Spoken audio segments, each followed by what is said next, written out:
마가복음 10장입니다. 마가복음 10장 17절부터 31절까지 말씀. 10장 17절부터 31절까지 말씀. 우리 같이 한번 읽어볼까요? 같이 읽죠. 시작. 예수께서 나가시세 한 사람이 달려와서 꿇어 선생님이여 내가 무엇을 하여야 영생을 얻으리까? 예수께서 이르시되 내가 어찌하여 나를 선하다 일컫느냐? 하나님 한 분 외에는 선한 이가 없느니라. 내가 19절이요. 내가 계명을 안 하니 살인하지 말라, 간음하지 말라, 도적질하지 말라, 거짓 증거하지 말라, 속여 취하지 말라, 내 부모를 공경하라 하였느니라. 여짜오되 선생님이여 이것은 내가 어려서부터 다 지켰나이다. 예수께서 그를 보시고 사랑하사 가라사대 내가 오히려 한 가지 부족한 것이 있으니 가서 내 있는 것을 다 팔아 가난한 자들에게 주라. 그리하면 하늘에서 보화가 내게 있으리라. 그리고 와서 나를 좇으라 하시니 그 사람은 재물이 많은 거로 이 말씀을 인하여 슬픈 기색을 띠고 근심하여 가니라. 아멘. 여러분, 이 세상의 법은 인간의 최소한의 행위를 금하는 겁니다. 그러니까 최소한 이런 행위는 다른 사람한테 피해가 되고 사회에 피해가 되니까 하지 말자, 하지 말아라 하는 것이 이 땅의 법인 거죠. 살인, 폭력, 사기 또는 이 다른 사람을 상해하는 이 모든 것들, 그것의 최소한의 제한입니다. 하지만 우리의 삶에 나타나는 그 모든 것이 법으로 규제할 수만 있는 것은 아닙니다. 법으로 규제하지 않는 수많은 실은 죄 또는 악한 행동들이 우리에게 있기도 하죠.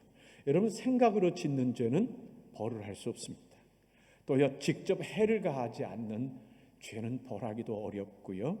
그리고 법의 법문으로 정해져 있지 않은 것들을 벌하는 건 어렵습니다. 또 그렇게 우리들이 법으로서 제한할 수 없는 게 많지만, 그러나 실질적으로 우리의 삶엔 불편하고 힘들고 어려운 당하는 일들이 있어서 우리의 삶이 힘들다 하는 생각을 들기도 합니다. 법은 해를 주는 것에 대해서는 하지 못하도록 금지하기도 하지만, 그러나 선을 행하도록은 강제할 수 없는 게 또 이 땅의 법이기도 합니다. 이웃을 구제해야 한다. 또요, 사람을 만나면 따뜻하게 인사를 해야 한다. 또는 마음에 상처 입은 이들을 찾아가서 위로해야 된다라는 것들을 법으로서 강제할 수는 없는 겁니다. 단지 선한 마음에 기대해서 그것을 바랄 수 있는 것이기는 합니다. 그렇지 않는 사람들을 비난할 수 있을지 모르지만 강제 규정을 만들 수는 없는 것이 이런 세상입니다. 하지만 하나님의 법은 다릅니다. 최소한의 악한 행동들을 하지 못하도록 율법의 이 법규로서 막기는 했지만, 그러나 하나님은 그것만으로서 우리를 판단하시는 분이 아닙니다. 하나님은 금하시는 것뿐만 아니라 하나님이 원하시는 것을 하지 않는 것도 죄라고 말씀을 하십니다.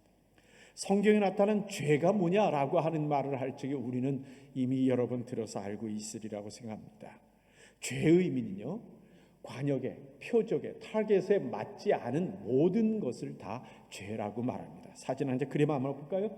여러분들 그림 보면 이것이 다 죄입니다. 그러니까 빗맞아도 죄고, 지나쳐도 죄고, 그리고 못 미쳐도 죄인 것이 성경에 나타나는 죄라는 말의 의미입니다. 예수님 앞에 한 사람이 찾아왔습니다. 오늘 본문 22절 말씀에 보면 그는 부자라고 말합니다. 한번 읽어볼까요? 같이 읽죠. 시작. 그 사람이 재물이 많은 거로 이 사람을 인하여 이 말씀을 인하여 슬픈 기색을 띠고 근심하여 가니라. 또 누가복음 18장 18절 말씀에 보면 그 사람의 신분이 관원이라고 표현하고 있습니다.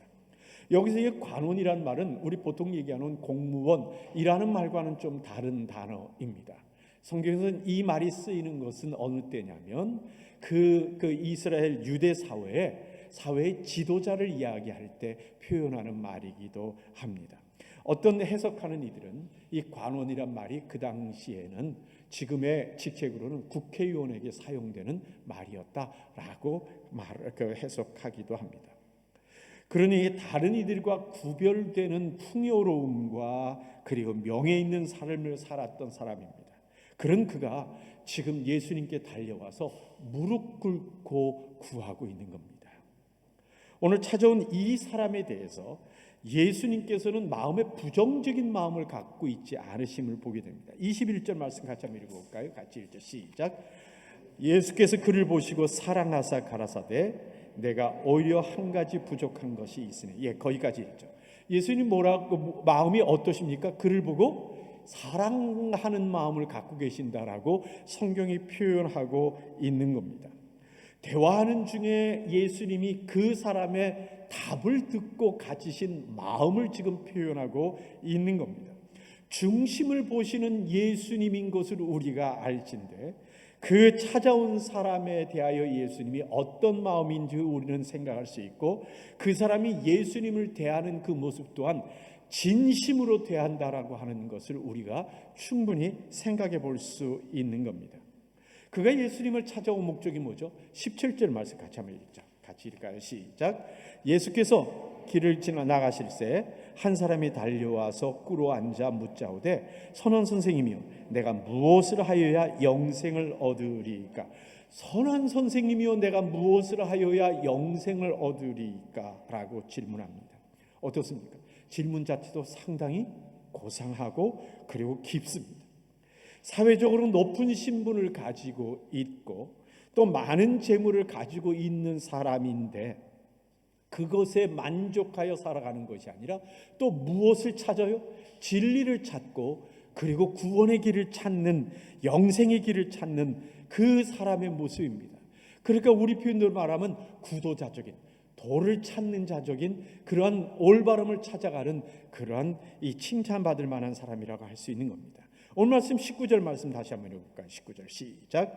내가 계명을 하나니 살인하지 말라, 가난하지 말라, 도적질하지 말라, 거짓 증거하지 말라, 속여 취하지 말라, 내 부모를 공경하라 하였느니라.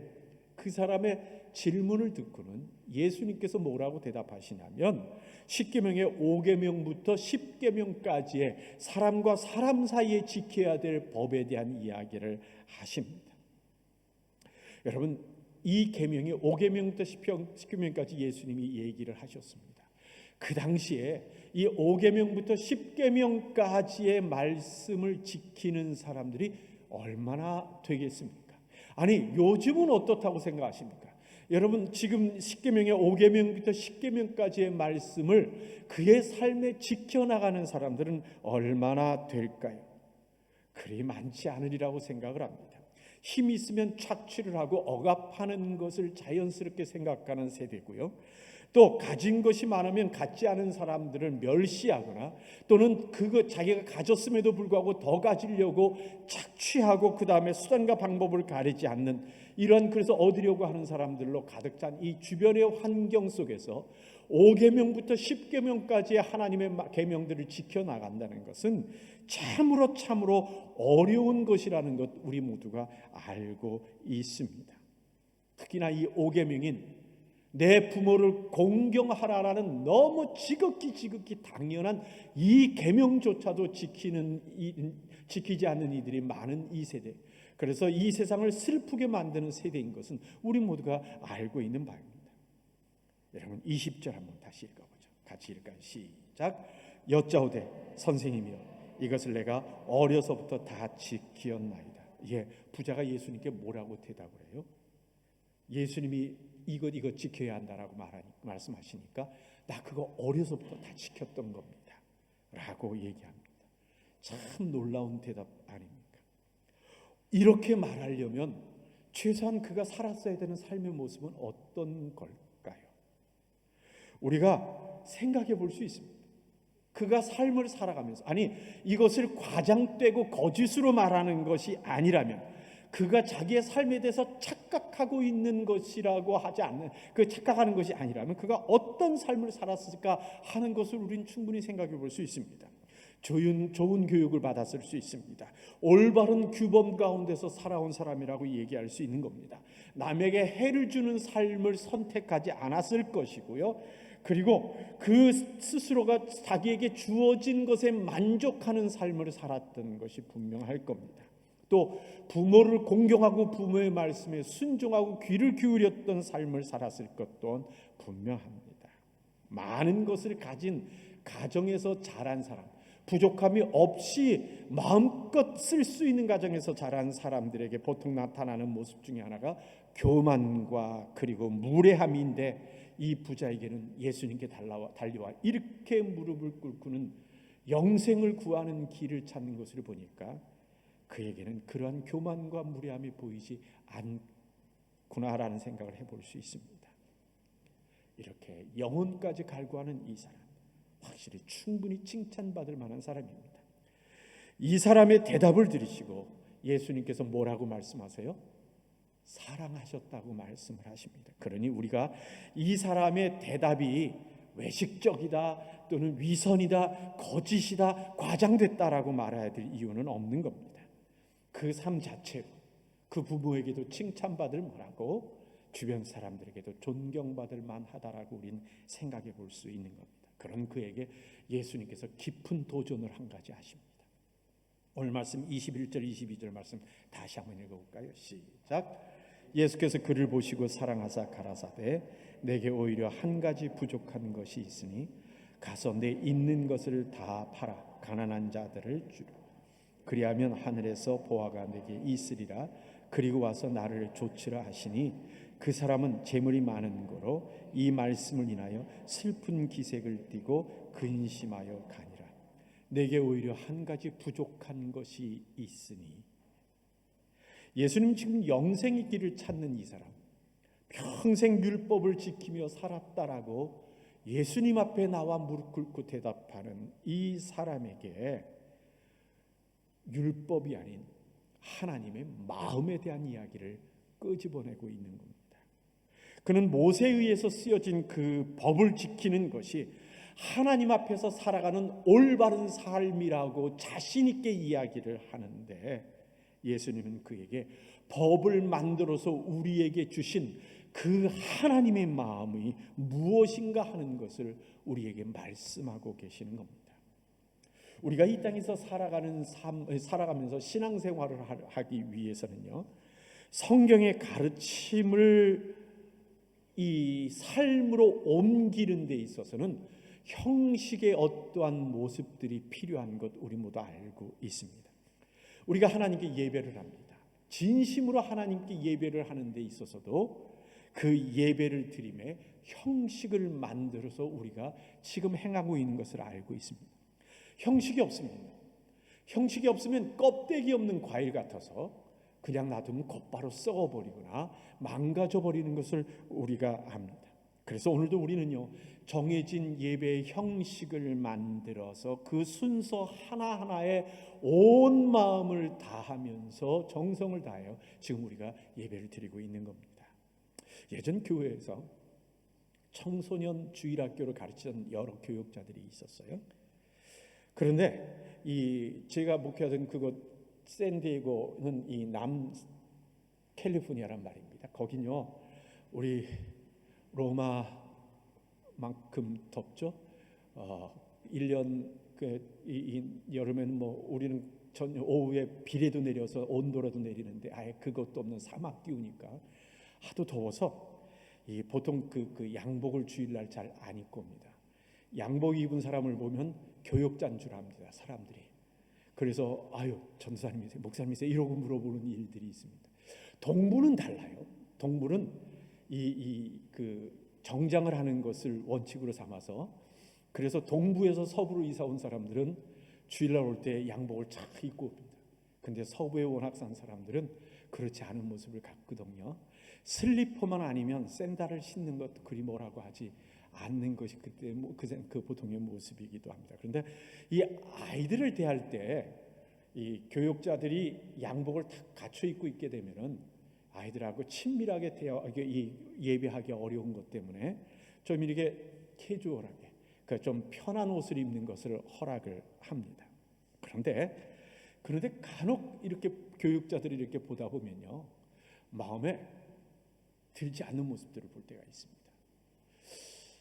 자유함이 주는 장점이 있긴 한데 옷을 입는 거 보면 예의롭지 못한 모습으로 오는 경우들이 있어요. 가능하면 이 컬러 있는 뭐예요? 저 옷을 좀 입었으면 좋겠다라고 얘기하는데 그냥 허저분한 라운드 티를 입고 와요. 어떤 경우에는 다달아서 구멍난 뭐 옷들을 입고 올 때가 있어요. 글쎄, 자기를 뭔가 아이들한테 난 너희하고 가까워 이렇게 얘기하려고 하는지는 몰라도 그런 옷을 입고 오면서 막 하는 모습을 보면서 그래도 옷의 규정은 좀 둬야 되지 않나 하는 마음의 충동이 일 때가 있습니다. 물론 그분들의 속마음이 진짜 그건지 아니면 무성의함일지는 잘 몰라서 강제하진 못하지만 속에 그 마음이 생기는 거죠. 맞아요, 여러분. 자유함은요, 자칫하면 우리에게 무례함, 그다음 무성의함을 만들 수 있는 일이 있기도 합니다. 그러나 예배의 형식을 갖췄다고 그 형식이 의미를 가져오는 것은 아닌 것 또한 우리는 알고 있습니다. 찬양하는 것에도요, 기도를 하고 설교하는 것에도 그 안에 담겨있는 하나님을 향한 우리들의 마음, 예배를 원하시는 하나님의 마음을 알려고 그 마음에 합당하도록 해야 되는 우리들의 모습을 가져야 되는 것이 아닙니까? 그러니 이 율법을 지키는 이들은 지키는 것에 멈추는 것이 아니라 율법을 우리에게 주신 그 하나님의 마음을 지키려고 하는 것에 몸부림쳐야 되는 겁니다. 율법이 금한 것, 그 행위 자체를 행하는 것으로 내가 잘하고 있다고 생각하는 마음이 있게 되면 자칫하면 형식주의, 외식주의에 빠져들 수 있는 가능성이 있게 되는 거거든요. 하나님의 마음엔 관심이 없는 우리들의 종교 행위가 될 가능성들이 있는 것 우리가 조심해야 될 필요가 있습니다. 지금 예수님은요, 자라오면서 하나님의 법을 지키려고 수고하고 애쓰고 노력했던 이 부자이면서도 그리고 사회의 지도자의 관원인 이 사람에게 이제는 하나님의 마음을 깨달아야 될 필요가 있지 않느냐라고 지금 말씀하고 있는 겁니다. 내게 부족한 것 한 가지가 있다. 그게 뭐라 그러시죠? 다름 아닌 하나님의 마음이다 라고 말씀하시는 겁니다. 그래서 예수님께서 하나님의 마음이 너에게 더 있어야겠다라고 하시면서 지적하시는 그것이 뭘까요? 그 사람이 가지고 있는 재물에 대한 겁니다. 여러분들은 어떻게 생각하십니까? 예수님은 지금 예수님의 관심이 그 사람의 재물에 있는 걸까요? 아니면 그 사람이 자기의 진짜의 주인이 누군가를 아는 것에 있는 것일까요? 결론부터 얘기하면 이 부자는 자기가 자기의 주인이었고 그리고 재물이 자기의 주인이었던 것을 오늘 말씀을 통해서 보게 됩니다. 여러분 22절 말씀 다시 한번 읽겠습니다. 다시 읽을까? 22절입니다. 같이 읽죠. 시작. 그 사람은 재물이 많은 거로 이 말씀을 인하여 슬픈 기색을 띠고 근심하여 가니라. 재물이 많은 거로 슬픈 기색을 띠고 근심하며 돌아가느니라. 이것이 부자의 실제 모습입니다. 물론 그가 하나님을 안 믿은 것 아닙니다. 신앙생활 안 한 것 아니고 5계명부터 10계명까지 얘기한 것을 엉터리로 지켰다라고 말할 수 있는 것 결코 아닙니다.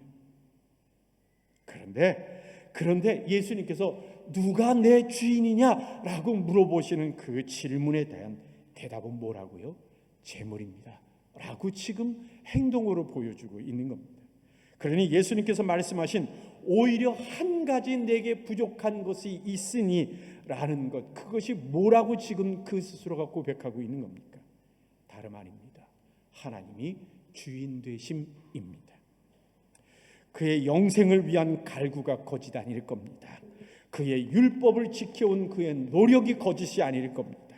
그런데 그의 신앙은요, 가만히 보면 많은 재물과 좋은 가정에서 지나는 그 안에서 아무렇지도 않은 부족함이 없이 살아가는 그 삶이 있다 보니까 갈등 없이 자기의 믿음이 믿음인 줄 알고 그냥 하나님을 믿고 살아가는 것이 그것이 좋은 것인 줄 알고 살아왔는데 정작 재물이나 명예가 하나님의 마음과 대립하는 순간이 오자 마음에 갈등은 있었을지 몰라도 결국 그가 선택한 것은 뭐라고요?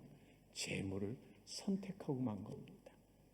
여러분 마태복음 6장 19절부터 21절까지 같이 한번 읽어보죠. 19절부터 21절입니다. 같이 읽을까요? 시작. 너희를 위하여 보물을 땅에 쌓아두지 말라. 거기는 좀과 동록이 해하며 도적이 구멍을 뚫고 도적질을 하느니라. 오직 너희를 위하여 보물을 하늘에 쌓아두라. 거기는 좀이나 동록이 해하지 못하며 도적이 구멍을 뚫지도 못하고 도적질도 못하느니라. 내 보물이 있는 그곳에는 내 마음도 있느니라. 24절입니다. 한 사람이 두 주인을 섬기지 못할 것이니 혹 이를 미워하며 저를 사랑하거나 혹 이를 중히 여기며 저를 경히 여김이라. 너희가 하나님과 재물을 겸하여 섬기지 못할지. 예수님께서는 이 땅의 창고에 우리의 것을 두면 썩고 녹슬고 도적이 훔쳐간다고 말씀하십니다. 그러면서 하늘의 창고에 쌓아두라는 겁니다. 어떤 의미로 말씀하시는 겁니까?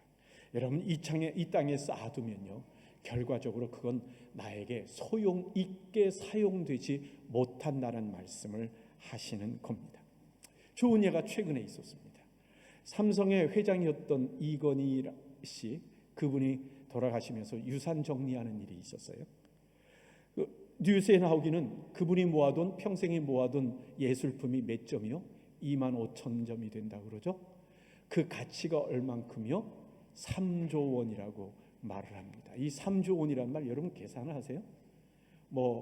3천만 원, 3억 원 이러면 우리는 3억 원 이렇게 생각을 하지만 3조 그걸 유로로 따져봤어요. 했더니요 2.2 밀리아르디 2.2 밀리아르디 얼만큼인지 아시겠죠? 그만큼의 가치 있는 것을 결국 국가에 헌납했다는 뉴스가 있었습니다. 결과적으로는 국가에 헌납했으니까 좋은 일이겠지요. 근데 그가 그것을 원했을까요? 그렇진 않았던 것 같아요. 세금으로 이렇게 어떻게 까보려고 했는데 그걸 안 받아주니까 할 수 없이 내놨다고 뉴스에 나옵니다. 여러분 예수님 앞에 무릎 꿇은 그 부자가 가진 재물은 진짜 자기가 주인이 되는 걸까요? 여러분 재물이라는 건요 자기가 쓸 수 있는 범위를 넘어서는 것은 내 것이 아닙니다. 재물은 내가 쓸 때 내 것이지 보관하고 있는 것은 결코 내 것이 되지 않습니다. 소유한 것이 내 것이 아니라 사용하는 것이 내 것이란 말입니다. 여러분 우리들은 이곳에 유학 온 많은 분들이 있고 나름대로 이민 와서 사는 사람들이요 나름대로 다른 사람이 갖지 못한 기능들, 어떤 기술들을 갖고 있기 때문에 이민 와서 잘 살 수 있게 되는 겁니다. 그런데 여러분들 그 재능이라는 것은요 사용할 때 내 거지 내가 그 재능을 갖고 있다고 내 것이 되지 않습니다. 제 아내와 가끔 하는 얘기가 있습니다. 여러분 좀 지저분한 얘기해서 죄송합니다만 제 아내하고 하는 얘기 중에 뭐냐면 괜히 아끼다 똥돼 빨리 쓰자라는 말을 얘기합니다. 경험할 겁니다. 냉동실에 넣어뒀다가 어느 순간에는 찝찝해서 버리게 되는 음식들이 많고요. 여기저기 둬뒀다가 이사 갈 때 할 수 없이 버리는 것들이 참으로 많습니다. 그게 우리들입니다. 여러분 우리의 건강도 그렇습니다. 우리의 힘도 그렇고요. 우리의 시간도 그렇고요. 우리의 능력도 그렇고 우리의 재능도 그렇습니다. 괜히 아까워서 안 쓰면요 마음속에 기분이 좋으실 것 같죠? 아닙니다. 나이 들면 아무 소용없고요. 그거 알아주는 사람 하나도 없습니다. 예수님께서 하시는 말씀은 재물에 관한 것이 아님을 우리가 기억해야 될 필요가 있습니다. 그게 자신이 의지하고 살아가는 것이라고 한다면 그것이 자기의 주인이라고 말씀하시는 겁니다. 다시 말해서 영생을 구하는 너의 진짜 주인이 누구냐 하고 지금 예수님께서 그 부자에게 숙제를 지금 던지고 계시는 겁니다. 그런데 평상시에는 무슨 말과 무슨 고백을 못하겠습니까? 무슨 찬양을 못하고 무슨 기도하며 우리가 감정적으로 눈물로서 하나님께 고백하는 걸 뭘 못하겠습니까? 결국은 선택하는 순간 앞에서 나는 무엇을 선택하느냐 하는 그것이 결국 내 주인이 누군가 하는 것을 증명하는 것이겠죠. 그 선택에 이르기 전에는 하나님이 창조주입니다. 하나님이 구세주입니다. 하나님이 우리의 주인입니다. 하나님이 심판주입니다 하는 이야기를 얼마든지 할 수 있습니다. 자기 스스로 속고 있을 수 있는 겁니다. 하지만 선택의 순간이 오면 결국은 그 앞에서 벌거벗은 내 실체가 드러나게 되는 것이죠. 모르긴 해도요, 슬픈 기색으로 근심하며 돌아가면서 꼭 이런 방법밖에 없나 그런 불평하며 마음에 부담되지 않는 또 다른 길을 또 다른 사람을 찾아다니려 하는 마음이 생겼을지도 모르겠습니다. 말씀 맺겠습니다. 오늘 말씀 17절과 19절 말씀 같이 17절과 22절 말씀 같이 한번 읽겠습니다. 17절입니다. 시작. 예수께서 길에 나가실새 한 사람이 달려와 꿇어앉아 묻자오되 선한 선생님이여 내가 무엇을 하여야 영생을 얻으리까? 22절입니다. 그 사람은 재물이 많은 거로 이 말씀을 인하여 슬픈 기색을 띠고 근심하여 가니라. 이 두 구절에서 나타난 이 부자의 모습을 한번 비교해 봤으면 좋겠습니다. 간절함으로 달려왔던 그때와 근심하며 돌아가는 그 모습의 차이에서 발견되는 것은 무엇이라고 생각하십니까? 이 부자는 예수님과 만남을 통해서 무엇을 배웠을 거라고 여러분 생각을 하십니까? 영생의 길은 어려워 이것이었을까요? 아니면 사람 잘못 찾아왔네 이것이었을까요? 그렇지 않으면 진짜 내가 나의 진짜 주인이 뭐였었지 하고 하는 돌아봄이었을까요? 오래전에 한 목사님의 설교를 듣는 중에 제 마음에 심각하게 도전되는 단어가 하나 있었습니다. 그 목사님이 설교 중에 이런 말씀을 하셨어요. 우리의 신앙생활이 혹시 종교놀이, 교회놀이가 아닌가 하는 것을 심각하게 돌아봤으면 좋겠다라고 하는 도전을 하셨습니다. 여러분, 우리의 신앙생활은 어떻습니까? 혹시 하나님의 마음과 관계를 나누는 우리의 신앙생활이 혹시 자칫 우리끼리의 종교놀이가 되고 있는 것은 아닙니까? 적당하게 내가 정한 원칙에 따라서 부담스럽지 않게 조절하면서 놀이처럼 지금 우리의 신앙의 삶을 살아가고 있는 것은 아닙니까? 맞습니다. 놀이라면 지나친 것 과도하면 절대 안 좋습니다. 하지만 우리가 살아계신 하나님과 사이에 맺는 관계의 신앙이라고 한다면 적당하게 부담스럽지 않게라는 말은 있을 수 없는 말입니다. 예수님도 우리의 구원을 위하여 십자가에 못 박혀 죽기까지 자기를 내놓으신 것 아닙니까? 예수님은 우리에게 지금 그 도전을 하고 계시는 겁니다. 내게 오히려 한 가지 부족한 것이 있으니. 여러분, 오늘 예수님은 우리에게 너한테 한 가지 부족한 것이 있다 라고 도전하실 때 나한테는 무엇을 말씀하시리라고 생각이 드십니까? 혹시 그 마음의 부담을 갖고 내 마음에 도전이 되는 그 마음에 떠오르는 것들에 대해서 피하고자 근심하며 돌아가는 우리가 되는 것은 아닙니까? 그 순간 나의 진짜 주인이 무언가를 결정이 나는 겁니다. 한번 따라합시다. 나의 진짜 주인은 누구일까? 하나님, 나, 세상? 다시요. 나의 진짜 주인은 누구일까? 하나님, 나, 세상. 옆에 분과 얘기하십시오.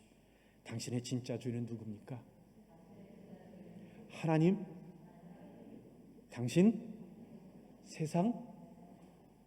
우리 한번 기도하겠습니다.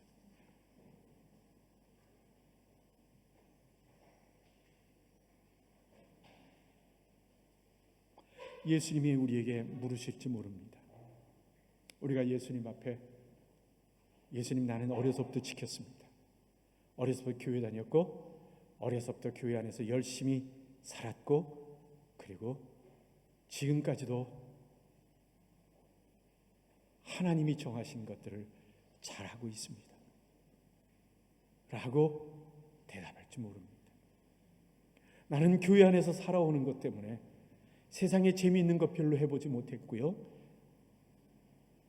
그리고 하나님이 정하시는 것을 지키려고 몸부림을 쳐왔습니다 라고 우리가 대답할지 모르겠습니다. 그때 예수님께서 우리에게 도전하십니다. 오히려 내게 한 가지 부족한 것이 있다. 오히려 내게 한 가지 부족한 것이 있다. 진짜 너의 주인은 누구냐? 진짜 너의 주인은 누구냐 하고 우리에게 도전하신다면 우리는 뭐라고 대답하시겠습니까? 혹시 우리 마음속에 떠오르는 것이 있습니까? 하나님하고도 못 바꾸는, 하나님 앞에서조차도 결정하지 못하고 머뭇거리다가 슬픈 기색으로 근심하며 돌아갈 버리지 못하는 무언가가 있는 것은 아닙니까? 이 시간 혹시 기억나는 것이 있다면, 떠오르는 것이 있다면 이 시간에 주님 앞에 그것을 내놓고 기도했으면 좋겠습니다. 하나님, 나의 분노입니다. 나의 상처입니다. 재물입니다. 명예입니다. 나의 재능입니다. 이 땅에서의 인기입니다. 자존심입니다. 그것이 어떠한 것이건 하나님 앞에 이 시간 내놓고 고백하며 기도하는 시간이 되기를 원합니다. 같이 기도하겠습니다.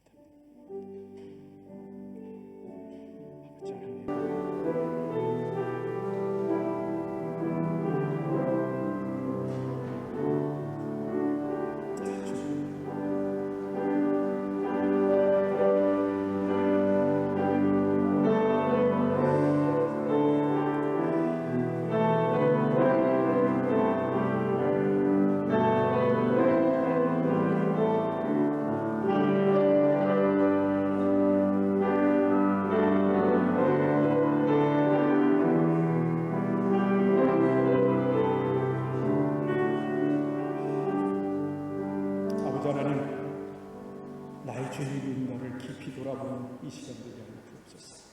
그리고 내려놓게 하여 주옵소서. 요즘 내 마음이 답답한 이유가, 내 앞길이 어두운 이유가, 이 어려움 속에서 주님을 발견하지 못하는 이유가, 그리고 하나님과 멀어지고 내 마음에 생기는 분노의 이유가 내가 주인 삼은 것 때문인지도 모르겠습니다. 아버지 하나님, 이 시간 내놓게 하여 주시고 새로워지게 하여 주시고, 무엇이 주님과 나 사이를 막고 있는가, 주님께서 나에게 말씀하시는 일에 내가 슬픈 기색을 하며 떠나가는 일이 무언가를 깨닫게 하여 주시옵시고, 주님 앞에 명확히 고백하고 우리 자신을 주님 앞에 드리는 우리 되도록 하나님 돌봐주셔서 기쁘게 달려와 주 앞에 구하고는 근심하며 돌아가는 것이 아니라 더 주님과 손을 잡고 살아가는 구원의 즐거움을 누리는 우리 되게 하여 주옵소서. 예수님 이름으로 기도하옵나이다.